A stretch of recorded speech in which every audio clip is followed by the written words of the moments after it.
नमस्कार. अक्षरगथामध्ये आपलं स्वागत आहे. आज आपण एका अशा विषयावर गप्पा मारणार आहोत जो विषय केवळ अभ्यासाचा नाही आहे, तर आपल्या अस्तित्वाचा आणि रोजच्या श्वासाचा आहे. पण ही चर्चा नेहमीसारखी सुरू करण्यापूर्वी मला आज एक वेगळाच प्रयोग करायचा आहे. वेगळा प्रयोग म्हणजे नक्की काय? म्हणजे असं की आपण एका अत्यंत शून्य आणि एका भयान शांत पहाटेची कल्पना करूया. विचार करूया की आपण झोपेतून उठतोय आणि अचानक अशी जाणीव होतीये की मराठी नावाची भाषा तर या जगात अस्तित्वातच नाहीये. बापरे, हा विचारच मुळात खूप अस्वस्थ करणार आहे.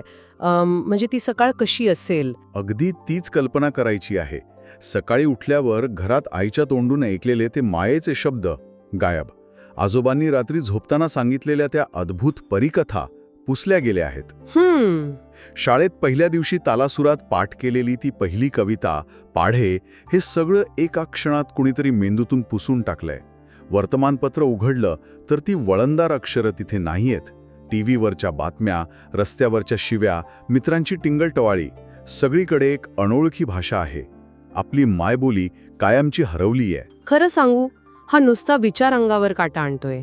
आणि याच अस्वस्थतेतून आपल्या आजच्या या सखोल चर्चेचा मुख्य उद्देश समोर येतो. कसं आहे, आपण नेहमी 27 फेब्रुवारी हा दिवस जागतिक मराठी भाषा दिवस म्हणून साजरा करतो. हो, कॅलेंडरवर एक लाल वर्तुळ असतं. अगदी. व्हॉट्सॲपवर स्टेटसला शिवाजी महाराजांचे किंवा कुसुमाग्रजांचे फोटो लागतात. फेसबुकवर 4 चांगल्या पोस्ट पडतात. पण इथे एक अत्यंत कळीचा प्रश्न निर्माण होतो. हा दिवस खरोखर काय आहे? तो फक्त एक इव्हेंट नक्कीच नाहीये. अजिबात नाही. ही एक हाक आहे. ही आपल्या अस्तित्वाची, आपल्या भाषिक ओळखीची आणि आपल्या मुळांची आठवण करून देणारी साद आहे. आज आपण एका अशा वळणावर उभे आहोत जिथे आपल्याला हा विचार करायलाच हवा की आपण हा दिवस फक्त वरवरच्या सोपस्कारांपुरता मर्यादित ठेवणार आहोत की खऱ्या अर्थाने मराठी आपल्या रोजच्या जगण्यात बिनवणार आहोत. बरोबर. आजच्या या विश्लेषणात आपण याच मुद्द्यावर लक्ष केंद्रित करणार आहोत. मराठी भाषा केवळ साजरी न करता ती खऱ्या अर्थाने कशी जगायची यावर आपण आज बोलणार आहोत. आणि हे समजून घेण्यासाठी मला नेहमी असं वाटतं की आपण थोडं मागे वळून पाहिलं पाहिजे. कारण जेव्हा आपण मराठी भाषेच्या मुळांकडे पाहतो तेव्हा आपल्याला एका अफाट आणि गौरवशाली इतिहासाचा पट उलगडलेला दिसतो. नक्कीच. मी परवा एका अभ्यासपूर्ण स्रोतात वाचत होतो जिथे त्यांनी मराठी भाषेचा प्रवास उलगडला होता. हा प्रवास खरोखरच थक्क करणार आहे. म्हणजे जुन्या काळात शिवरायांच्या आणि पेशवाईच्या काळात मोडी लिपीत लिहिलेली ती ऐतिहासिक पत्र सड धावायची. हो ना? तो प्रशासकीय कामाचा आणि व्यवहाराचा एक प्रचंड मोठा लेख होता. हो. आणि गंमत बघा, त्या मोडी लिपीपासून सुरू झालेला हा प्रवास आज कुठवर आलाय? आज आपण आपल्या खिशातल्या अत्यंत आधुनिक स्मार्टफोनच्या टचस्क्रीनवर अत्यंत सहजपणे मराठी कीबोर्ड वापरून टाईप करतो आहोत. काळासोबत या भाषेने स्वतःला किती सुंदरपणे बदललंय. तिने छपाई यंत्राचा स्वीकार केला, नंतर टाईपरायटरचा आणि आता या डिजिटल युगाचा. एक खूप मोठा पल्ला गाठला या भाषेने. या प्रवासाचा जर आपण व्यापक विचार केला तर यात 2 अत्यंत महत्त्वाचे ऐतिहासिक आणि साहित्यिक टप्पे आहेत ज्यांची नोंद घेतल्याशिवाय आपण पुढे जाऊच शकत नाही. या प्रवासाचा खरा भक्कम पाया रचला गेला तो संतांच्या विचारांमधून. अगदी बरोबर. संत ज्ञानेश्वरांचं उदाहरण घेऊया. त्या काळात ज्ञान हे केवळ संस्कृत भाषेत अडकलेलं होतं. ते सर्वसामान्यांच्या आवाक्याबाहेर होतं. अशा वेळी ज्ञानेश्वरांनी काय केलं? त्यांनी त्यांच्या ओव्यांमधून अद्वैताचे अत्यंत कठीण आणि सखोल तत्वज्ञान सामान्य माणसाला समजेल अशा सोप्या प्राकृत मराठी भाषेत मांडले. हो. माझा मराठाची बोलू कवितिके, परी अमृतातेही पैजा जिंके, असा सार्थ अभिमान त्यांनी बाळगला होता. अगदी. आणि केवळ तत्वज्ञानच नाही तर संपूर्ण मानवजातीच्या कल्याणासाठी त्यांनी पसायदान दिले. ज्ञानेश्वरीच्या माध्यमातून त्यांनी भाषेला एक अशी उंची मिळवून दिली जी आज 700 वर्षांनंतरही अभेद्य आहे. त्यांनी भाषेला एक आध्यात्मिक आणि वैचारिक अधिष्ठान दिले. पण मला इथे एका दुसऱ्या संतांचा उल्लेख आवर्जून करावासा वाटतो, ज्यांची भाषा मला वैयक्तिकरित्या खूप जवळची आणि आजही खूप आधुनिक म्हणजे मॉडर्न वाटते. ते म्हणजे संत तुकाराम. तुकोबाराय. ज्ञानेश्वरांनी भाषेला तत्वज्ञानाची उंची दिली असेल, पण तुकोबारायांनी भाषेला एक धारदार तलवार बनवली. हे अगदी अचूक निरीक्षण आहे. संत तुकारामांनी त्यांच्या अभंगातून समाजातील अनिष्ट रूढी, ढोंग आणि अंधश्रद्धांवर थेट प्रहार केला. त्यांची भाषा अत्यंत रोखठोक, थेट काळजाला भिडणारी आणि प्रसंगी कठोर होती. हो, आणि त्यामुळेच ती थेट लोकांपर्यंत पोचली. अगदी. त्यांनी सामान्य माणसाला साथ घालत भक्तीचा एक अत्यंत सोपा आणि नवा मार्ग दाखवला. त्यांच्या अभंगांमधले शब्द आजही आपल्या रोजच्या संवादात म्हणींसारखे वापरले जातात. होय, संतांच्या ह्या साहित्यामुळे मराठी भाषा केवळ संवादाचं माध्यम न राहता ती एक विचारसरणी बनली, एक जीवन पद्धती बनली. पण इथे खूप मोठा विरोधाभास आहे ज्यावर आपण आज विचार करायला हवा. कोणता विरोधाभास? आज जर आपण आकडेवारी पाहिली तर जगभरात सुमारे 8 कोटी लोकांची मातृभाषा मराठी आहे. 8 कोटी हा आकडा काही लहान नाही. जगात सर्वाधिक बोलल्या जाणाऱ्या भाषांमध्ये मराठीचा क्रमांक खूप वरचा आहे. इतका प्रचंड मोठा ऐतिहासिक, साहित्यिक आणि सांख्यिकीय वारसा आपल्या पाठीशी आहे. तर ही एक गंभीर प्रश्न उभा राहतो, ही भाषा आज आपल्या स्वतःच्या घरात, आपल्या रोजच्या संवादात खरोखर किती जिवंत आहे? हा प्रश्न खूपच अस्वस्थ करणारा आहे. आणि आपण म्हणताय तसं आपण जर आजूबाजूला पाहिलं तर आपल्या दैनंदिन भाषेतील बदल अगदी स्पष्टपणे जाणवतात. प्रगतीच्या आणि आधुनिकतेच्या नावाखाली आपण एक वेगळाच मुखवटा चढवला आहे. होय. आणि इथे खूप रंजक पण थोडीशी दुर्दैवी गोष्ट मला जाणवते. आजकाल रस्त्यावर चालताना चुकून धक्का लागला की आपल्या तोंडातून आई ग किंवा बापरे ऐवजी चटकन उप्स किंवा ओ शिट निघतं. आपली रिफ्लेक्स ऍक्शन सुद्धा आता इंग्रजी झालीये. अगदी. आणि नात्यांची नावं तर आपण केव्हाच बदलून टाकली आहेत. आजकाल आपण आई या अत्यंत भावपूर्ण, गोल आणि उबदार शब्दाऐवजी मॉम म्हणण्यात जास्त धन्यता मानतो. बाबाऐवजी डॅड आले, माफ करा म्हणण्यापेक्षा सॉरी म्हणणं आपल्याला जास्त आधुनिक आणि सोयीचं वाटतं. खरंय. रोजच्या बोलण्यात इंग्रजी शब्दांची इतकी सरमिसळ झाली आहे की एखादं पूर्ण वाक्य सलग मराठीत बोलणंही आता दुर्मिळ गोष्ट वाटू लागली आहे. आणि आजची तरुण पिढी तिथे तर वेगळंच विश्व सुरू आहे. तिथे काय चित्र दिसते आपल्याला? मुलं आजकाल मराठी पुस्तके वाचण्याऐवजी किंवा मैदानावर खेळताना मराठीत गप्पा मारण्याऐवजी सोशल मीडियावरील रील्सच्या आभासी जगात पूर्णपणे अडकून पडली आहेत. त्यांचा रोजचा जो कंटेंट कन्झम्पशन असतो ना, तो पूर्णपणे इंग्रजी किंवा हिंदीत असतो. हे सगळं पाहता ती आपली अस्सल मराठी खरोखरच कुठेतरी हरवत चालली असं वाटतं. इथे मला एका गोष्टीचं थोडं सखोल विश्लेषण करावंसं वाटतं. बघा, इंग्रजी किंवा इतर कोणतीही जागतिक भाषा शिकण्यात, ती आत्मसात करण्यात आणि ती अस्खलितपणे बोलण्यात काहीच गैर नाही. किंबहुना आजच्या जागतिकीकरणाच्या आणि कॉर्पोरेट युगात ते अत्यंत आवश्यक आहे. इंग्रजी ही पोटापाण्याची भाषा आहे हे नाकारून चालणार नाही. हो, ती खिडकी आहे जगाकडे पाहण्याची. अगदी बरोबर. पण अडचण दिके नाहीये.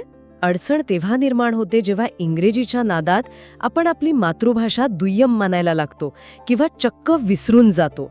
हा आपल्या संपूर्ण संस्कृतीसाठी एक खूप मोठा धोका आहे. कसं काय? कारण जेव्हा एखादी भाषा हरवते किंवा ती वापरली जात नाही तेव्हा केवळ काही शब्द मरत नाहीत, डिक्शनरीमधले काही रकाने रिकामे होत नाहीत, तर त्या भाषेसोबत जोडलेली एक संपूर्ण संस्कृती, एक हजारो वर्षांचा वारसा लयाला जातो. म्हणजे आपण म्हणताय की भाषेसोबत तो फील हरवतो. नक्कीच. त्या मातीचा सुगंध हरवतो. आपल्या भाषेतल्या ज्या म्हणी आहेत, वाक्प्रचार आहेत, आता उतावळा नवरा गुडघ्याला बाशिंग, याचे इंग्रजी भाषांतर आपण कसं करणार? करूच शकत नाही. नाही, अजिबात नाही. कारण ती आपल्या संस्कृतीची ओळख आहे. त्या भाषिक समाजाची वैशिष्ट्यपूर्ण ओळख कायमची पुसली जाते. आपली ओळख ही केवळ आपल्या नावात किंवा आडनावात नसते. आपण कोणत्या भाषेत विचार करतो, आपण संकटात असताना कोणत्या भाषेतून आपल्या भावना व्यक्त करतो, आनंदात असताना आपल्या ओठांवर कोणतं गाणं येतं, यात आपली खरी ओळख दडलेली असते. हे खूपच महत्वाचं आहे. म्हणजे आपली विचार करण्याची प्रक्रियाच जर पूर्णपणे दुसऱ्या भाषेत होऊ लागली तर आपण आपलं मूळ अस्तित्वच गमावून बसू. आपण आतून वेगळे आणि बाहेरून वेगळे असे हायब्रिड होऊन जाऊ. तंतोतंत. आणि म्हणूनच मातृभाषेशी जोडलेले राहणे हे केवळ एक भावनिक आवाहन किंवा नॉस्टॅल्जिया नसून ती एक अत्यंत महत्त्वाची सांस्कृतिक आणि मानसिक गरज आहे. याचा नेमका अर्थ काय आणि तो कसा टिकवायचा हे समजून घेण्यासाठी आपल्याला कुसुमाग्रजांच्या विचारांकडे जावे लागेल. वि.वा. शिरवाडकर म्हणजेच सर्वांचे लाडके कवी कुसुमाग्रज यांचा वारसा आपल्यासाठी खऱ्या अर्थाने एक मोठा मंत्र आहे. हो. आपण ज्या जागतिक मराठी भाषा दिवसाच्या निमित्ताने ही चर्चा करत आहोत तो 27 फेब्रुवारी हा कुसुमाग्रजांचा जन्मदिवस असतो. आणि हा दिवस निवडण्यामागे एक खूप मोठं कारण आहे. काय वाटतं आपल्याला ते कारण? हा दिवस म्हणजे मराठी अभिमानाचा एक मोठा हुंकार आहे. कुसुमाग्रजांच्या साहित्यात आणि विशेषतः त्यांच्या कवितांमध्ये अशी एक अफाट ताकद होती, ज्याने पिढ्यानपिढ्या मराठी माणसाला स्वाभिमानाने आणि ताठमानेने उभे राहायला शिकवले. अगदी. त्यांची ती प्रसिद्ध कणा कविता आठवा. मोडून पडला संसार तरी मोडला नाही कणा, पाठीवरती हात ठेवून फक्त लढा म्हणा. हा जो लढाऊ बाणा आहे ना, तो त्यांच्या शब्दाने मराठी माणसाच्या रक्तात भिनवला. त्यांचा संदेश स्पष्ट होता की आपली भाषा जपा, कारण तीच आपली ऊर्जा आणि ओळख आहे. आणि इथेच भाषेच्या संवर्धनाविषयीचा एक अत्यंत मोठा आणि सर्वसामान्य गैरसमज दूर करण्याची मला गरज वाटते. आपल्याकडे अनेकदा अशी एक मानसिकता असते की कोणतीही भाषा वाचवणे, तिचं संवर्धन करणे, तिच्यासाठी काहीतरी करणे हे केवळ सरकारचं काम आहे. शासनाने काहीतरी धोरणं आणावीत. हो, नेहमीच दुसऱ्याकडे बोट दाखवायचं. किंवा मग ते साहित्यिक, मोठे लेखक आणि कवींचे काम आहे. आपण सामान्य लोक काय करणार? पण वास्तवात तसे अजिबात नसते. बरोबर. कोणतीही भाषा ही केवळ सरकारी नियमांमुळे, GRमुळे किंवा अनुदानांमुळे जिवंत राहत नाही. भाषा ही डिक्शनरीमध्ये किंवा ग्रंथालयात जिवंत नसते. ती जिवंत राहते त्या भाषेचा रोजच्या जीवनात वापर करणाऱ्या सामान्य लोकांमुळे. अगदी. भाजीवाल्याच्या संवादात, बस कंडक्टरच्या आवाजात, कट्ट्यावर गप्पा मारणाऱ्या तरुणांच्या संवादात आणि घरातल्या स्वयंपाकघरात ती जिवंत असते. त्यामुळे मराठी टिकवण्यासाठी आपल्याला रस्त्यावर उतरून एखाद्या मोठ्या क्रांतीची किंवा मोर्चाची गरज नाहीये, तर आपल्या दैनंदिन आयुष्यात काही अतिशय लहान पण सातत्यपूर्ण बदल करण्याची गरज आहे. हो, आणि आपण ज्या स्रोतांचा अभ्यास केलाय त्या विविध लेखांमध्ये आणि तज्ज्ञांच्या मते काही अतिशय स्पष्ट आणि कृती करण्याजोगे उपाय सुचवले गेले आहेत. होय, आणि हे उपाय खरोखरच कुणीही सहज करू शकतं. त्यात काहीही खर्च नाहीये किंवा वेगळा वेळ काढण्याची गरज नाहीये. त्यातली पहिली आणि सर्वात महत्त्वाची गोष्ट म्हणजे घरात आपल्या मुलांशी आणि कुटुंबाशी आवर्जून मराठीतून संवाद साधणे. हां. बऱ्याचदा आपण बाहेरच्या जगात वावरताना ऑफिसमध्ये इतर भाषांचा वापर करतो, ते ठीक आहे. पण जेव्हा आपण आपल्या घरात प्रवेश करतो तेव्हा तो उंबरठा ओलांडल्यावर तरी आपण जाणीवपूर्वक मराठी बोलण्याचा आग्रह धरला पाहिजे.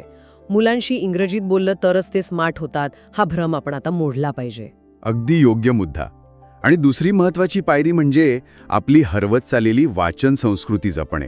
आजकाल व्हिडिओच्या जगात वाचन खूप कमी झाले आहे, पण आपण स्वतःला एक साधा नियम घालून देऊ शकतो की महिन्यातून किमान एक तरी मराठी पुस्तक आपण वाचणारच. होय, खूप गरजेचे आहे हे. सुरुवात अगदी सोप्या पुस्तकांपासून करता येईल. व.पु. काळे यांच्या कथा, पु. ल. देशपांडे यांचे विनोद किंवा सुहास शिरवळकर यांच्या रहस्य कथा.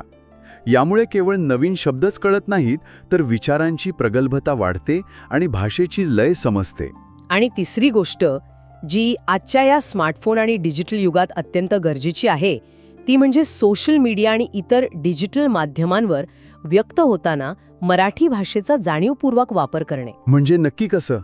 म्हणजे असं की आपण फेसबुक, इंस्टाग्राम किंवा व्हॉट्सॲपवर जे मेसेजेस किंवा पोस्ट लिहितो ते केवळ मराठीतून लिहिण्याचा प्रयत्न करू नये, तर ते देवनागरी लिपीत टाईप करण्याचा प्रयत्न करावा. आपण अनेकदा इंग्रजी अक्षरांचा वापर करून मराठी लिहितो. तसं न करता थेट मराठी कीबोर्ड वापरून आपण व्यक्त झालो पाहिजे. हो, तो डेटा वाढला पाहिजे. अगदी. डिजिटल स्पेसमध्ये इंटरनेटवर मराठीचा डेटा आणि वापर जेवढा वाढेल तेवढी ती भाषा भविष्यात आर्टिफिशियल इंटेलिजन्स म्हणजेच AIच्या युगात अधिक सक्षम होईल. हा एक अतिशय आधुनिक आणि गरजेचा दृष्टिकोन आहे.